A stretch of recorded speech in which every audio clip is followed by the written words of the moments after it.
ನನಗೂ ಸಿಎಂ ಆಗುವ ಆಸೆ ಇದೆ, ಆದರೆ ಈಗಲ್ಲ. ಸಚಿವ MB. Patil.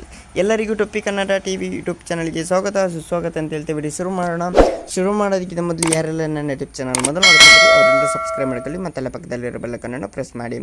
Asianet CM Siddaramaiah ಬಲಿಷ್ಠರಾಗಿದ್ದು CM ಹುದ್ದೆ ಖಾಲಿ ಇಲ್ಲ. ಸಿಎಂ ಆಗಿ ಅವರೇ ಮುಂದುವರಿಯುತ್ತಿದ್ದಾರೆ. ಅದೆಲ್ಲ ಮುಗಿದ ಬಳಿಕ, ಮುಂದೆ ಸಿದ್ದರಾಮಯ್ಯ ಸರದಿ ಮುಗಿದ ಬಳಿಕ ಮುಂದೊಂದು ದಿನ ನಾನು ಸಿಎಂ ಆಗುತ್ತೇನೆ. ಸಿಎಂ ಆಗುವ ಆಸೆ ಇದೆ, ಆದರೆ ಯಾವುದೇ ಸ್ಥಾನ ಕಸಿದುಕೊಂಡು ಸಿಎಂ ಆಗುವ ದುರಾಸೆ ನನಗಿಲ್ಲ ಎಂದು ಹೇಳಿದ್ದಾರೆ. ಸಿಎಂ ಆಗಲು ಪಕ್ಷ ಹಾಗೂ ಶಾಸಕರು ನಿರ್ಧರಿಸಬೇಕಿದೆ. ರಾಜ್ಯದಲ್ಲಿ ಒಳ್ಳೆಯ ಅಭಿವೃದ್ಧಿ ಕೆಲಸ ಮಾಡಲು ಸಿಎಂ ಆಗುವ ಆಸೆ ಇದೆ. ಆ ಸಮಯ ಬಂದಾಗ ಸಿಎಂ ಆಗುತ್ತೇನೆ ಎಂದು ಸಚಿವ ಡಾಕ್ಟರ್ ಎಂ.ಬಿ. ಪಾಟೀಲ್ ವಿಶ್ವಾಸ ವ್ಯಕ್ತಪಡಿಸಿದರು.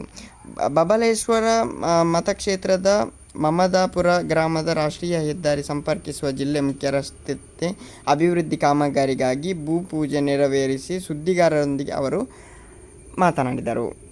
ಓಕೆ ಗೈಸ್, ಮುಂದಿನ ವಿಡಿಯೋದಲ್ಲಿ ಸಿಗೋಣ. ಅಲ್ಲಿರೋ ಲೈಕ್, ಶೇರ್, ಸಬ್ಸ್ಕ್ರೈಬ್ ಮಾಡಿ ಅಂತ ಹೇಳ್ತಾ ಲವ್ ಯು ಸೋ ಮಚ್.